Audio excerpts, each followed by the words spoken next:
Trump rallies his base in Louisiana in 2016. Photo: Gerald Herbert AP/Shutterstock. After last weekend's fiasco in Tulsa and a dangerous packed house event in Arizona this week, it's obvious that Donald Trump's campaign is willing to take a lot of risks to resume the rallies that were suspended in March when the coronavirus pandemic became impossible to ignore or minimize. His staff is reportedly trying to come up with a new formula for live presidential campaign events that is both safer for participants and less vulnerable to missed expectations. But no one seems to be questioning the underlying assumption that these rallies are hugely important to Trump's re-election campaign. In part that's because they were such a big part of the mythology of Trump's upset win last time around. You know the narrative. Hillary Clinton's massively financed and smug campaign spent heavily on ads in states she wasn't going to carry, even as Trump smartly mobilized white working-class voters in Rust Belt states generally thought to be in the bag for the Democrat. Once elected, a president relentlessly focused on keeping his MAGA base energized was ever ready to deploy himself to trouble spots on the map, or sometimes just to deep red states where the folks love to see him.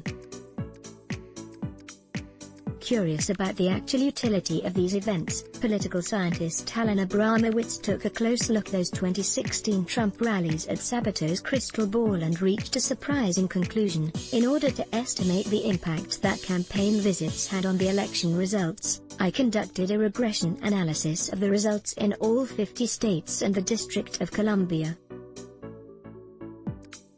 I used the Democratic vote margin as the dependent variable and the relative number of campaign visits to each state along with the Democratic vote margin in the 2012 presidential election as independent variables. The relative number of campaign trips to a state by Trump and Clinton had no effect on the results.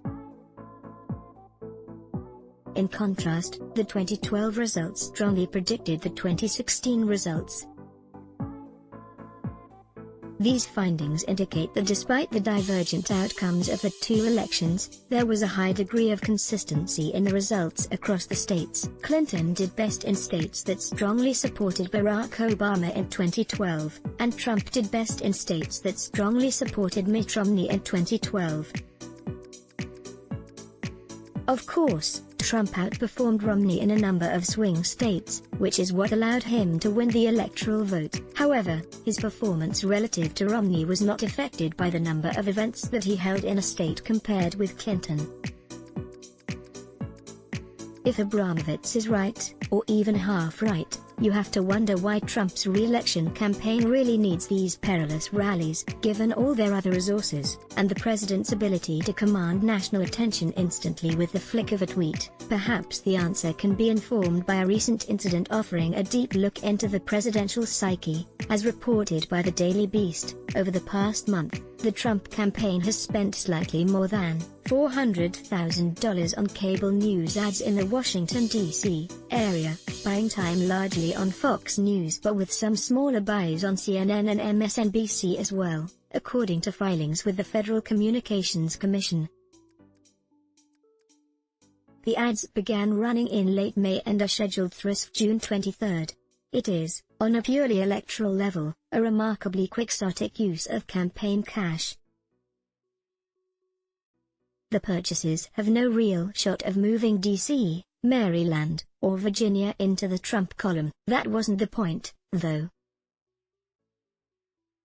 The ads were designed not for swing voters but for one particular Trump-based voter addicted to cable TV. In recent weeks, Trump has grown visibly distraught at his prospects for re-election, with recent polling showing his standing in the race declining dramatically in the wake of a sustained coronavirus outbreak and resulting recession, and as demonstrators flood major cities to protest the police killing of an unarmed black man in Minneapolis last month. With Trump stuck in that milieu of anxiety, his re-election team is hoping that the ads may put him at ease that his formidable political machine is hard at work defending him and attacking his enemies. Trump is a voracious consumer of cable news, and, the thinking goes, is likely to see the spots pop up between segments of his favorite shows.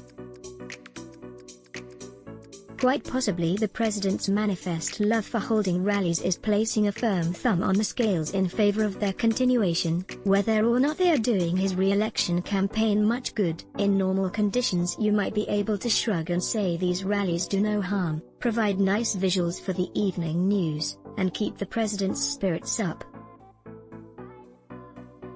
But given the persistence of the pandemic, you have to ask what sort of narcissist exposes his most fervent supporters to illness and death because he enjoys the adulation of crowds? The answer is a narcissist like Donald Trump. When you look at his passion for rallies, it's no wonder the president moved his party's national convention from its planned site because he could not tolerate the idea of making his acceptance speech without a packed hall of screaming supporters. Even if there's no evidence it will matter, and regardless of the political, health, and safety risks, the man is an energy vampire who needs to feast on cheers. Sign up for the Intelligencer newsletter, daily news about the politics, business, and technology shaping our world. Terms and privacy notice. By submitting your email, you agree to our terms and privacy notice and to receive email correspondence from us. Let's block ads. Why? Show your love for him.